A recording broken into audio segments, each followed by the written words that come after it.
tudo bem com vocês? Aqui é a Stephanie, professora de História, e tem sido um prazer poder conversar com você, poder conversar aí com a sua família sobre isso, sobre a história, né? Acredito que todo mundo tá aprendendo junto nesse momento.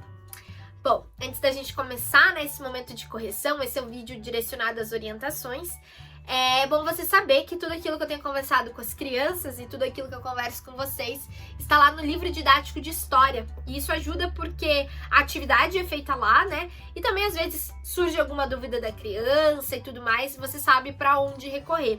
Inclusive nessa atividade, né, que eu pedi para eles e que tinha tudo a ver com o livro, porque era a partir de um texto que eu realizei a leitura com eles, fiz uma leitura ali no vídeo, e que eles deveriam ler depois e fazer essa atividade que é mais de interpretação de texto, né, e traz algumas indagações sobre as casas. Se você deve ter percebido que durante todos esses vídeos a gente fez um percurso didático, né, falando sobre casas, falando sobre essas moradias, né, qual que é a nossa relação com esses lugares, o que tem a ver com as pessoas, delas serem diferentes, das memórias que essas pessoas criam com as casas, das coleções que as pessoas vão ter ao longo da vida. E, gente, por aí vai, né? Tem assunto, assim, pano pra manga quando a gente fala sobre esse assunto. Então, é bem importante, né, que você trate disso com a criança e que você converse sobre isso para que eles entendam qual que é a importância das casas e que não é a construção pela construção, né, mas também as memórias que você carrega lá.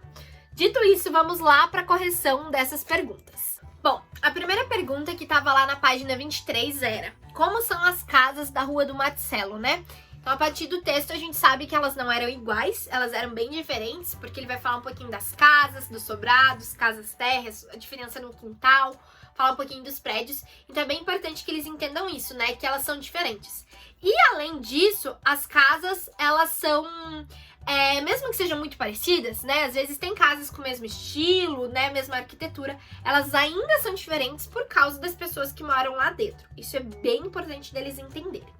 A segunda pergunta perguntava, né, para as crianças: por que cada casa tem uma história diferente? E é exatamente isso, porque as famílias têm histórias diferentes, as pessoas têm histórias diferentes, jeitos, memórias, vivências.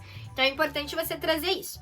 Inclusive, é legal, né, às vezes poder conversar sobre as casas e as moradias que estão aí perto da sua casa. Perguntar: você acha que a casa do fulano, do vizinho, é igual à nossa? Por que não é? Ou se é igual? Qual que é o motivo dela ser igual, né? Então trazer essas indagações do dia a dia da criança, porque isso aproxima o conteúdo que ela está estudando com a realidade.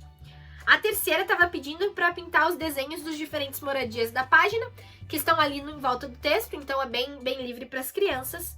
E na página 24 continuava, né? Falava sobre a Rua do Marcelo, sobre esses diferentes tipos de moradia, e estava pedindo para ligar os nomes dos personagens da história à moradia de cada um, conforme o texto, né? Então, vou deixar aqui embaixo, gente, o gabarito, mas isso também era bem fácil porque era a partir do texto, era bem tranquilo de você dar uma olhadinha. E aí, a segunda atividade era para que a criança desenhasse as casas que estão na rua dela, né? Então, qualquer coisa, dá aquela saída com máscara, com proteção, para eles relembrarem como que é, né, o lugar onde mora. Ou se você tem foto, não sei, traga para a criança, mas conversem sobre isso. Como que é o lugar onde a gente mora? Como são as casas da nossa vizinhança? Quem são os nossos vizinhos? É legal para a criança entender o lugar onde ela vive.